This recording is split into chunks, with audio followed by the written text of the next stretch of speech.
I wanted to ask you if you could go over the quarterback depth chart and just the challenge of trying to get a number 2 quarterback ready. Well, yeah, that's always a challenge. And obviously Trenton was here with us last year. And right now, because of his experience, he's the guy right now backing up JV. He's been here for a whole season. Even though the offense is new, he still has a lot of experience as far as practicing against competition that he plays against in practice. So right now, that's where he stands. Ho Rubino, you're up next. Hi, Herm. Concerning the mode that you're in practice, you started in practice mode right now. Is that really no different than what you were in walkthroughs, let's say earlier this week, and really the difference is going to start, like you said, Monday? Well, for us, the difference is that we'll have pads on Monday. But when you think about practice schedule, it's an hour 45, and it's been that way now here for about 8-9 days. So we've kind of been in this mode. We had the luxury of doing that because of our ordinance from the medical people. We could actually do it. Now, some people haven't had the ability to do that yet. And so we've had the ability to do that, which I think helps us in the sense that we're trying to put in a new defense and a new offense. And we only really had 8 days of practice time when we were in spring, right? So now we're still implementing that. And I think the players are starting to grasp hold of it as well. Cam Cox. Hey, Herm. Hope everything's going well. Love the hat. Got to give me one of those. Yeah, they're good, man. They're good. Hey, question about Kyle, local kid being named captain. I know guys get asked all the time about, when you were going to recruit local kids, but to have somebody who's from here be a captain of this team and what he's going to mean for your defenses, what does that say about him? Well, he's been very consistent. He's been here now, does everything you ask him to do. And we voted as coaches. The players didn't vote. It was actually the coaches on both sides of the football, as well as the leadership group. So we have 5 team captains, as you guys know, and we have another 5 guys on the leadership group. But Kyle has, done a remarkable job with the 2 years that I've been here. Now he's going on his 3rd season. He's one of the veteran guys over there. He gets a lot of respect from his teammates and the coaches as well. And so I think when you do something like this, he was one of the guys that we said, you know what, he's worthy of being a captain. And I'm glad he is because, he's just one of those guys. He's punctual. He just does the right things. He does the things that are good for the football team on the field as well as off the field. Chris Carpman. Last year, there was a lot of conversation around your linebackers needing to kind of step up and become leaders. And you have 2 of them who are captains now, of course, your one returning captain in Darian Butler. What are your thoughts about where that group is at from a readiness to handle this responsibility standpoint? Well, I think they're ready in the fact that we threw them in there early, Merlin and Butler, and Soley was a part of that group. And these guys, they played together now for 2 years. Now, the system has changed. But with that being said, there's still that camaraderie that all of them have. And it's kind of interesting because what AP has done during the course of spring ball, as well as when we finished to when we were having the walkthroughs and now being able to practice, he's moved them around. So sometimes, Soley will play inside. Sometimes he'll play outside. Sometimes Merlin will play. So they're accustomed to playing all 3 positions, which I think is very smart on AP's half, because after that, we got a bunch of young guys. That's kind of our football team. It's just you get a couple veterans at certain spots, and then everybody else is kind of young. So that's just where we're at. But I like those 3 guys. They played together. And they played a lot of conference games, which is important. Jesse Morrison, go ahead. Hey, Coach. Obviously, Jordan Curley has opted out of the season now. Just what are your thoughts on his decision to do that? Well, that's his decision, and we support him. I know we talked to him here last week. He plans on coming back after the first of the year. Cam Phillips is back. He was in the same mode. He's at practice every day now. So, that's it. That's a player's choice. He's still part of our program. We'd love to have him come back when he comes back. And I think he realizes that there's a talented group of freshmen that are already here. And when he comes back in January, there's going to be some more coming too. And so that's just, but that's us. And I think any player knows that now. Any player knows when you think about the guys that if we could just hold on to them, the guys that have committed to us and the guys that we have right there going down to the final month or so, we have a chance to upgrade our football team in a lot of different areas. And receiver is one was kind of interesting because Frank really is the senior. And after that, it's just a bunch of young guys. And so, and then we're bringing some more in. So the more the merrier. Cam Cox, go ahead. Hey, Coach, just how does Jaden look so far? I mean, I know you've only seen him for a little bit, but everybody wants to know how the quarterback's looking early on in camp. So what can you tell us that you've seen so far? And is he still in that bubble? Are you still keeping him away from everybody? Oh, yeah. The only person he comes see is me. I check him every morning, make sure he's good. And then speaking of that, this was the first day we actually started our everyday testing. When you think about the bubble. And so we started testing protocol this morning at 6:15. The whole team got through there within an hour and a half. We got our results before we went to the practice field. Everybody was clean, and we're going to do that every day. They got to do it again tomorrow. Sunday they'll be off, not without testing, but through the course of the week, all the way up to game day, every player will get tested. Coaches get tested as well. And so it was very efficient. You know, there were a lot of bets being placed by coaches because that 6:15 wake up call for some of these guys, right?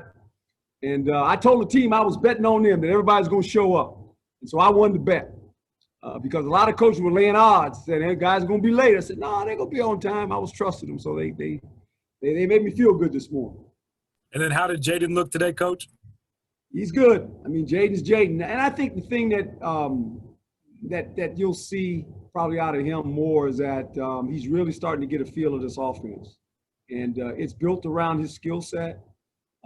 I think Zach understands that. And I think when we start playing, I think that's going to be really the key is how do we develop more things when we play live, right? And once you get on tape and kind of you see some things and get used to the players because – you know, we got so many guys that haven't played yet at the wide receiver position, at our running back position. We have 3 freshman running backs that haven't played a lick. You know, how does he use all those guys? We got a couple new tight ends. We got some guys that, you know, that haven't played a whole lot either. So that's going to be kind of fun to watch. Jordan Hamm. Hey, Coach, circling back with Frank being that senior in that position group, just how have you seen him try to take over that leadership role after watching Nikhil and then Brandon the past couple of years? Well, you know, Frank feels a little bit of the pressure, right? I mean, you go 2 years in a row and you get 2 receivers drafted in the first round. That's not common, okay, from the same team.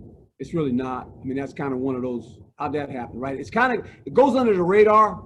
But when you think about it, that doesn't happen a lot. It really doesn't. When you think about all the draft choices and, you know, that happens. So now Frank kind of feels like, and that's good for Frank. But I told him, I said, look, I don't want you to feel the pressure of any of that. I want you to just enjoy playing football. You know, just bring your energy every day. Do the little things. Don't worry about what you have to do. Just go play football. You know, and that's what I told IU last year. I said, look, don't worry about numbers. You know, we're never going to probably have a receiver to catch 100 balls. It's not going to happen. It's just not. In our system, it's not going to happen. And I said, Nikhil didn't catch 100 balls in a year. Neither did Ayuk. It's just what you do when you get the ball. That's what's going to happen. And we're going to get you the ball. But here again, we got some other guys that have to touch the ball too. And I always tell offenses, the way you get the ball, if you want it as a runner or a tight end, or a wide receiver, is real simple. Make first downs. Then you get more plays. When you can't make first downs, you don't get enough plays. And you want to average about 80 plays a game, everybody's going to smile. Everybody will be happy. When you're down at 50 plays or somewhere like that, somebody's going to come on with a little frown on their face. I didn't get – no. Just make first downs and everybody will get the ball. Everybody will be happy. Because you know those receivers are always open. They're 7-Eleven. They never close. They're always open. They just think they're always open. Coach, I'm open. Yeah, you just double covered. But I'm open, Coach. Okay, we'll just stand over there. We'll get you the ball. Don't worry about it. Jeff Metcalf. Can you go into a little more on the Quidel testing since this was the first day? You said it was pretty efficient. It really was. It's basically they come in and they have different time slots. They put so many guys in a time slot. We had like, I think 20 guys in the 6:15 time slot, and then they go 6:30, and it just goes all the way around the clock until we get everyone done. And basically they come in, they have the little thing and they put it in their nose and they do it themselves. And then once they do that, they're done, and they put it in a little bag, and then they take it and they move it to the back. And it's pretty quick. It takes, I don't know, probably a minute or two at the most to do the swab in the nose. And it's not the one, I guess, there's one where you go way back. That's not it. They just right in there. I was watching it. I didn't take it. I was standing back watching it, right? And then they take we're done by 7, I want to say the last test is around 7:30. And then from there, the time we go out on the practice field, which is about 10, we know the results. Results are back. It's an amazing deal. It's pretty efficient. I'm going to have to bring those folks some donuts because they're up early in the morning. I know I did that across the street. You know, I had the testing across the street, and I go there every Friday. I actually went over there, and I generally go at 7. Jerry, the trainer, we go over there together every Friday, and it's kind of interesting. I've been going, you know, you go every Friday, and finally out one word, I said, you know, those folks are out there, I'm going to take them some donuts. So I go to the donut place and get these donuts, and I got about 3 boxes. And I pull up, and I roll the window down, and I give the guy donuts, and he's going, and I got my mask on, right? And the guy's going, no. And I'm like, no. This is for you guys. And he's looking at me like, no. I said, it's not a trick. And then I pull my mask down, and he goes, hey, Coach. And I said, yes, me. I said, I'm just trying to thank you guys for helping us out here, right? Have a donut, you know? And he said, oh, Coach, it's you. They act like I was trying to do something to him. I was like, no, I'm just trying to give you some donuts, man. Oh, it's amazing. Jesse Morrison. Coach, does having the daily testing now versus the weekly just, you know, kind of just make you have kind of a sigh of relief and less stress during practice, I guess? Well, no, I tell you this, and I mentioned it to the players. The testing allows you to know that day at that point in time that we're good. But it doesn't protect you from the virus. What protects you from the virus is making good decisions. Wearing one of these, when we're around people, don't be around too many, right? And when we leave, see, we're good in the bubble, but when we leave, what are you doing? And that's the key. The testing is one part of it, which is great. But as you see, we've had some breakouts in football. And it's kind of interesting. So far, all these games have been played, and I haven't heard of any player playing the game of football contracting the virus. Now, there's a lot of people that are in sports contracting the virus when they're not in the playing field, when they leave the building. And that's what I'm trying to stress to our coaches and our players. We have to be very careful who we socialize with and the positions we put ourselves in. Chriskarpman. Kind of a two-parter here. You mentioned throughout the offseason the need to score more points. Yeah.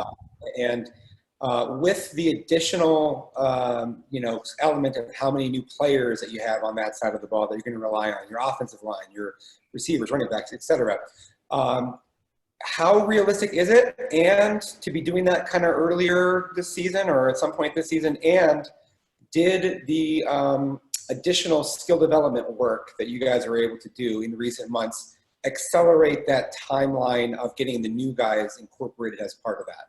Yeah, I think that helps. Anytime you can get things done with players, the more, the process of doing it all helps you. And there's always a process to anything we do. As far as the points go, if you can stay on the field offensively, and I watch NFL games, watch a lot of college games, and scoring's up. It's up. And defenses are struggling a little bit right now in the fact that these hurry up offenses. When you see even in the NFL now, you watch them. And, Marvin is close to a lot of the coaches. I still am as well. We watch a lot of that tape. And you see offenses now in the NFL, when they make a first down, a lot of them have this hurry up mentality. They go again. So you can't run players on the field.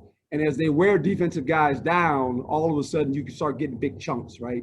And there's no pass rush. And all of a sudden the run becomes not 2 yards, now it's 10 yards or 5 yards, right? And I think that's the key early. And the NFL players have said it. Not allowing preseason games has hurt a lot of those defenses, right? And so I think with us, we're getting right into competition as far as Pac-12 play, right? I mean, there's no warm-up. There's no like, okay, no, we get to see what it looks like. It's a Pac-12 game, and it's in a conference game, and it counts, like right now. And so that's going to be interesting to watch where everyone's at, whether you're in the South or the North. And I think every coach knows that. You can feel that. You can kind of feel that like, man, this is like we got 6 precious games, and they're all important. And you know how this conference is. It just beats up on each other, you know, and it's going to be not who you play, it's how you play the day you play early, especially the first 3 weeks, I think, because no one knows. There'll be some stadiums, there'll be no fans. Players haven't done that. Okay, that's going to be new to coaches and to players. I mean, all this stuff is new.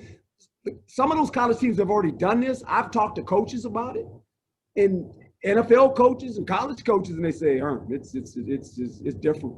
It's just different, you know. And they can say it, but until you're in there, can you imagine in the Coliseum, as big as that place is? I mean, what is that going to sound like? What does it look like? I mean, I don't know. I'll tell you when the game's over with, but I have no idea.